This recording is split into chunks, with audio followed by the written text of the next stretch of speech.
ప్రజల నుంచి 20,000 కోట్ల రూపాయలు తోలు వలిచి వసూలు చేయడానికి మీరేసిన ఎత్తుగడ ఇది కాదా? మీరు చెప్పిన మాటల్లో విశ్వసనీయత ఉంటే, మీరు ఆనాడు ప్రతిపక్ష పార్టీగా మీరు చెప్పిన మాటల మీద మీకే విశ్వాసం ఉంటే, ఇవాళ మరి ఈ రకమైన ఎల్ఆర్ఎస్ కార్యక్రమానికి మీరు ఎందుకు తెరదీశారు?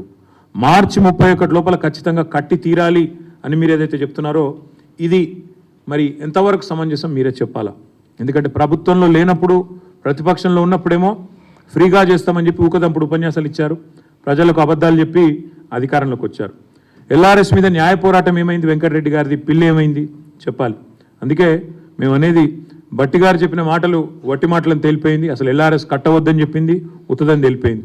ఉత్తమ్ కుమార్ రెడ్డి గారు ఫ్రీగా చేస్తాం ఎల్ఆర్ఎస్ అన్నారు, మరి ఆయన క్యాబినెట్లో ఉన్నారు. ఇవాళ ఆయన క్యాబినెట్, ఆయన ఏ మంత్రివర్గంలో అవుతున్నారో ఆ క్యాబినెటే ఎల్ఆర్ఎస్ కట్టాలని చెప్తా ఉంది. అదేవిధంగా సీతక్క గారు చిల్లిగవ్వలేదు ప్రజల దగ్గర అన్నారు, మరి వారు కూడా ఈరోజు సమాధానం చెప్పాలి. ఇవన్నీ తప్పకుండా ప్రజల తరపున మేము అడుగుతా ఉన్నాం, తప్పకుండా వారు మరి స్పందించాలని చెప్పి కూడా డిమాండ్ చేస్తూ ఉన్నాం.